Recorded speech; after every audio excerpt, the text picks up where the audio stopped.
Hey, I'm Decathlon Gamer. Welcome back to Gladiator Manager. It's episode number 12, fourth match of the season, and we're up against the side that, at least so far, very early in the season, is in last place.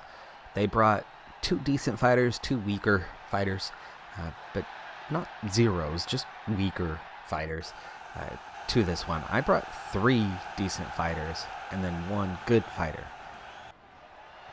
I don't understand why this has happened since the recent update, because from doing the tutorial when the game first started, I seem to remember that battle formation was based off of leadership, and the team with the higher leadership rating gets to place their fighters where they see fit. Now, the other team, their leadership, a 5, a 1, a 1, and a 7. We have much more than that. Much more than that. We should be the one placing our side, but the ratings here don't reflect a 5117. Somehow 263 to our 242. So I've missed something has changed, or I remember incorrectly how that works out. But that unfortunately gives their best fighter an advantage on our best fighter, who still has a much stronger chance of winning. However, that I don't want to be at a disadvantage if we don't have to be, and we should be able to just crush them and go right through them. But that's not going to be the case. I'm going to have to be a little bit careful, especially now. I mean, we're going to have an advantage against two fighters, and that's a good way to get a foothold. But you've got to be careful on how you approach this, and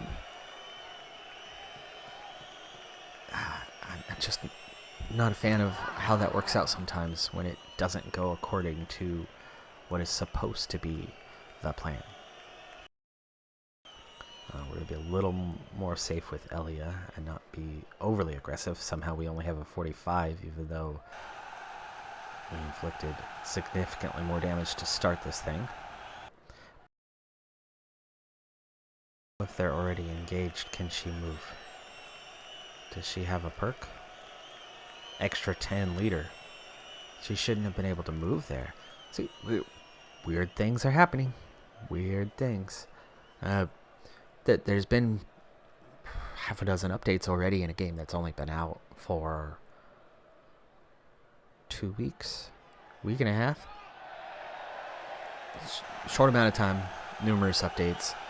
I have a feeling that there's a couple bugs that have been picked up from the update, like Maggie Baldry getting away here without, getting away while being engaged with an opponent.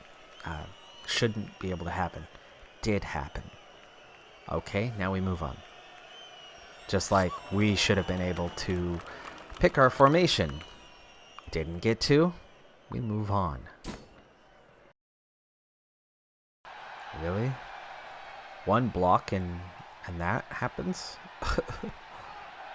Okay, wait for some help. Oh, and you can't even block. I don't know what's happened to Elia. Elia was so dominating. And then when she came back from that latest injury, she's done nothing. She has fought so poorly in her last couple of matches against fighters that she's clearly stronger than as well. And that it's so strange that she has struggled so much. Let's see if that's just a fluke. Okay, this is the closer matchup. We've got to be careful with Katie. Katie's actually struggling at the moment. We'll get Katie going a little more defensively. Try to eliminate those two as fast as possible.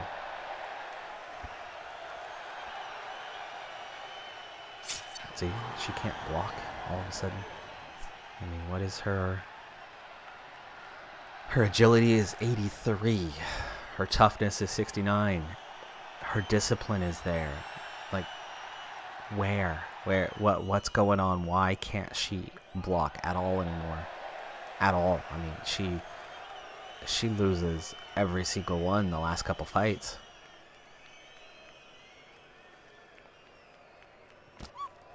And she can't dodge either, for that matter.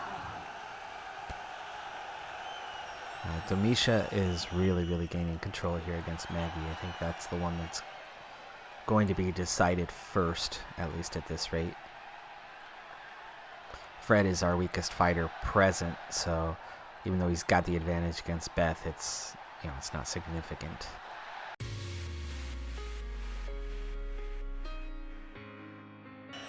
One down. Guessing it's Maggie, though that was very minor damage. Be very surprised. Oh, never mind. It's Elia. Okay, Elia. You've had a weak run, but that was huge. I'm gonna give her a rest before she moves in. One turn anyway. That was a kill, wasn't it? It was. They just lost one of their best fighters permanently. Nice damage inflicted in both of those cases. Neither one withdrawing. Fred taking some heavy damage, but this is Fred's final fight. Contract finally about to expire. That might do it for Maggie. No.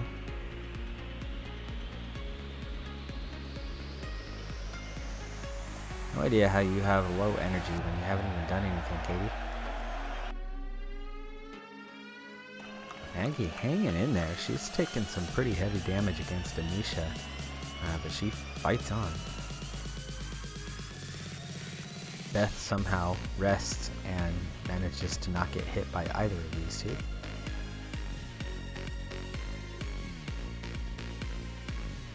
There we go. Finally, she's yielded. And somehow Beth, through 3 rounds since Elia joined the now 2-on-1 fight, Beth, their weakest fighter, through 3 rounds, has inflicted 3 damage on Fred and taken only 3 damage from the 2 of them combined. Ouch. Ouch to us on that one.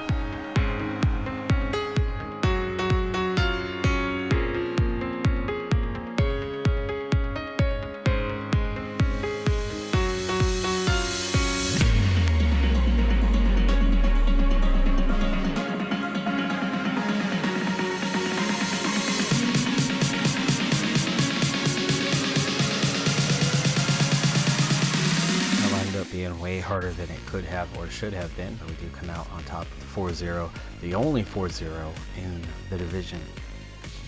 First round of fights are done, and we've got a slight edge over Nisus, the only other undefeated side. 10-3 in their fights, we're 10-2 in our fights, but we've also added 2 kills to give us a bit of an edge at the lead in the league. We'll see if that's something we can hang on to. Nisus is obviously the one we got to watch out for.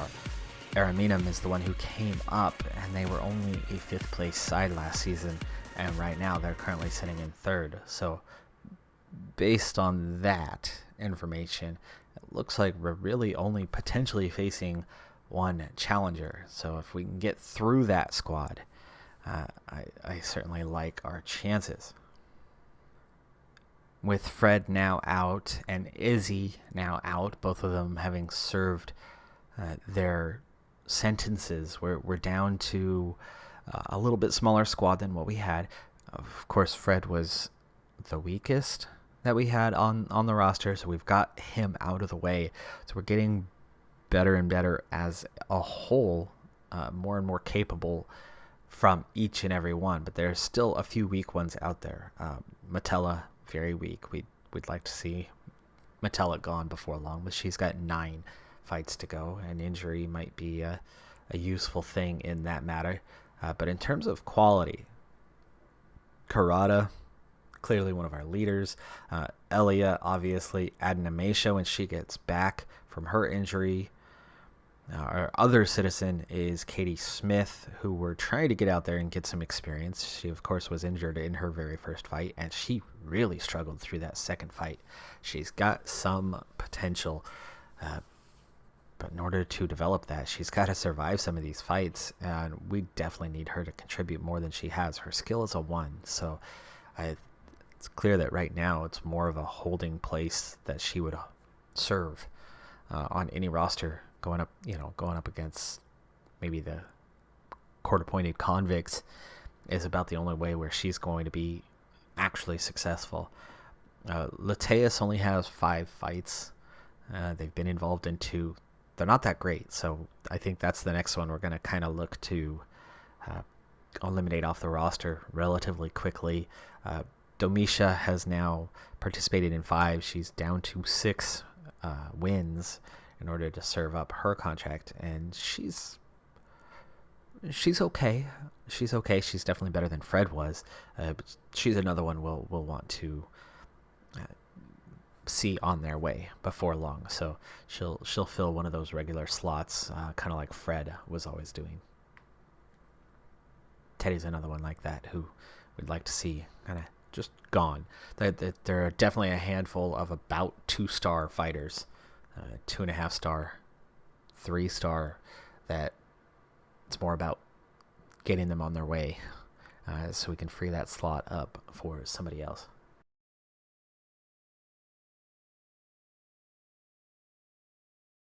Karada, first move of the fight ends the fight just like that. Deep cut across the hamstring, and it's over. Araminum taking another loss to Nisus. So yes, they do appear to be pretty threatening. That's the one we got to watch out for. Oliver Kane here, 29 years old, criminal, 18-fight sentence. I mean, that could be bad for us if they turn out not to be so good. But based on this, I think we're looking at a pretty decent fighter, one worth hanging on to. I'm guessing 4 stars or better, but probably only 4 stars. That's worth it, especially for somebody we're going to get for free. Oh, that's only 3. Of course, the agility ends up ridiculously low. The attributes we didn't see are not good. 3 stars is still better than some of the other options that we're looking to replace, but the no cost part, is okay. This, on the other hand, we just picked up a 3-star one. I'm okay. They're 42, unlike Oliver, at least, who will stay the same. 4-star potential for Tess. Not worth hanging on to a spot for. Not really. They're going to have to be better than that, especially when they're starting out at 1-star.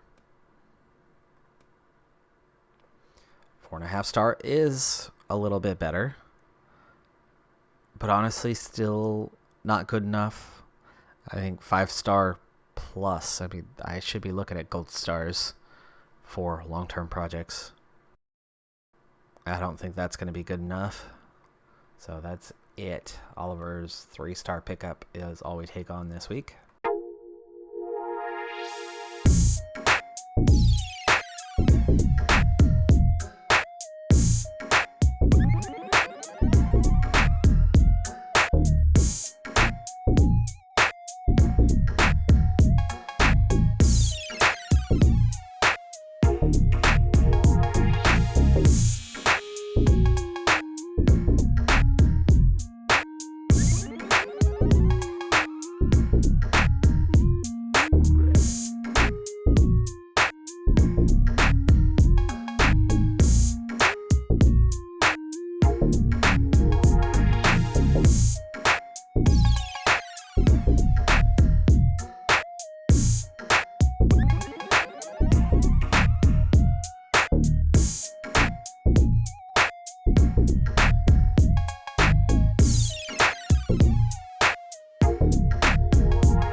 No kill this time, but in what was almost an evenly matched. I mean, we definitely had an advantage, but it was not significant.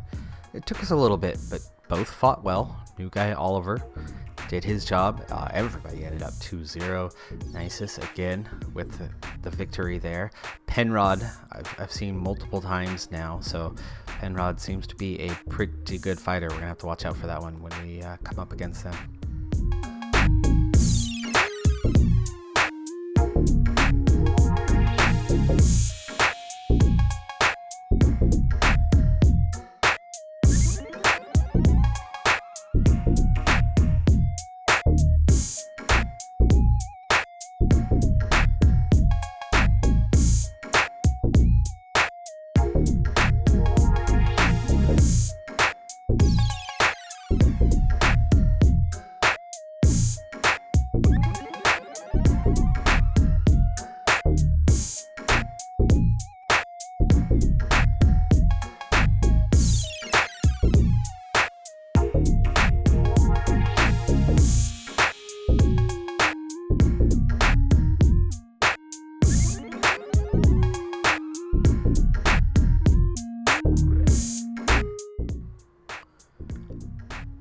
Certainly not the most dominating fight I've had, considering they brought one good fighter, one decent fighter, and one bad fighter, and I brought 2 good fighters and 1 decent fighter.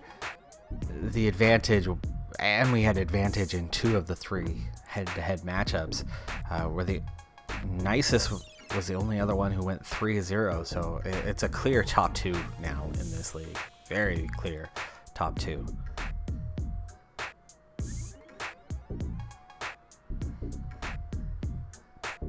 Both of us 7-0. The next closest is Cordoba. Aramina falling apart at the seams after starting 3-1, now 3-4. Looks like Cordoba could be putting up a little bit of a fight. Only 12-9 though, so we'll see how good they are going forward. But Pistoria 2-5.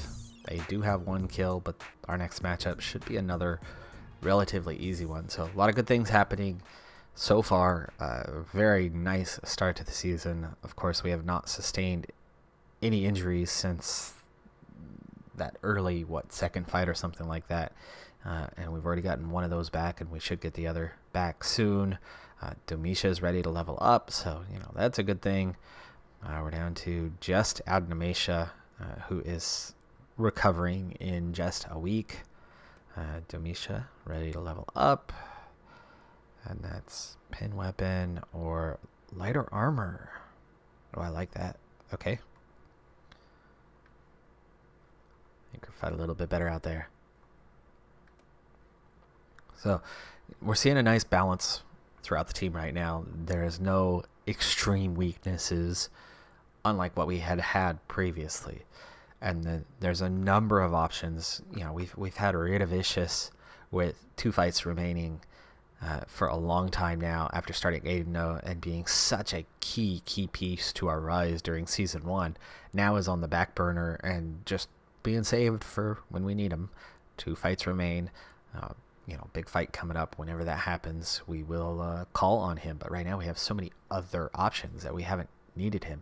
Now, of course, he's slowly getting worse because of age, so before too long we'll need to just use up those 2 fights and let him get on his way. Same with Domisha, just the 5 fights left, so we'll get her on her way soon. And then Lateus, so kind of burn through those 3 in the near future, as we don't want to fill too many slots. We certainly want to have plenty of fighters to call on, but we also want to have plenty of options every time the barracks opens up and opens those floodgates and gives us more to choose from. But again, we're certainly in a good place. 2-point advantage at the top of the league, but we still have not gone up against Nisus. We do not know just how good that top fighter is. We'll find out when the time comes. That's going to do it for this episode, though. I'm Decathlon Gamer. Thanks for tuning in. Be sure to hit that like button. I'll see you next time. Have a good one. Be safe out there. And bye for now.